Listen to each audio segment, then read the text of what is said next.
আসসালামু আলাইকুম। দেখতে পাচ্ছেন এখানে চারটা নারকেল। এই চারটা নারকেল ছিলে তারপর এটা দিয়ে হচ্ছে নারকেলের নাড়ু হবে। আমার বোন খেতে চাইছে, ছোট বোন, তো এর জন্যই আনা হয়েছে। আমি সুন্দর করে কেটে আপনাদের দেখাতে থাকবো, তো দেখতে থাকুন এবং নারকেলের নাড়ু পর্যন্ত আপনাদের শেষে দেখাবো। তো চলুন শুরু করি কাটা। তো ছোট বোন কয়েকদিন যাবতই আবদার করছিল যে ভাইয়া নারকেলের নাড়ু খাবো, তো তার জন্য আর কি মূলত নাড়ুগুলো তৈরি করা। তো নারকেলের নাড়ু কিন্তু অনেক মজা, অনেক সুস্বাদু, তাই একটু কষ্ট করে নারকেলগুলো ছিলে ফেললাম। তো এটা মনে হয় নষ্ট দেখা যাচ্ছে, এটা লাস্টে এটা বের হয়েছে। এই যে দেখেন চারটা কিন্তু কেটে ফেলেছি, এখন কিন্তু এটা প্রসেসিং হবে, এটা কুড়ানো হবে, তারপরে কিন্তু নাড়ু হবে। তো দেখতে থাকুন।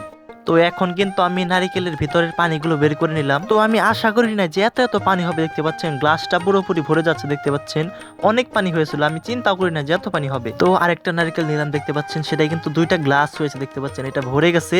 পরবর্তীতে আমি আবার আরেকটা নিয়েছি, তাহলে বুঝেন কত পানি। আর পানিটা কিন্তু খেয়ে আমি চেক করেছিলাম, পানিটাও কিন্তু অনেক মিষ্টি ছিল। তো এখন আমি নারিকেলটা ফাটিয়ে ফেলবো, দেখতে পাচ্ছেন কি সুন্দর ভিতরে। তো এখন মূলত কোরানোর কাজ চলছে, দেখতে পাচ্ছেন কোরানো হচ্ছে নারকেলগুলো সুন্দরভাবে, দেখতে পাচ্ছেন কোরানো প্রায় শেষের দিকে, দেখতে পাচ্ছেন প্রায় অনেকগুলো হয়েছে। তো এখন কিন্তু লাড়ু বানানো হচ্ছে, দেখতে পাচ্ছেন আমার বোন বানাচ্ছে, আমার মা বানাচ্ছে, দেখতে পাচ্ছেন বানানো শেষের দিকে, দেখতে পাচ্ছেন অনেকগুলো হয়েছে।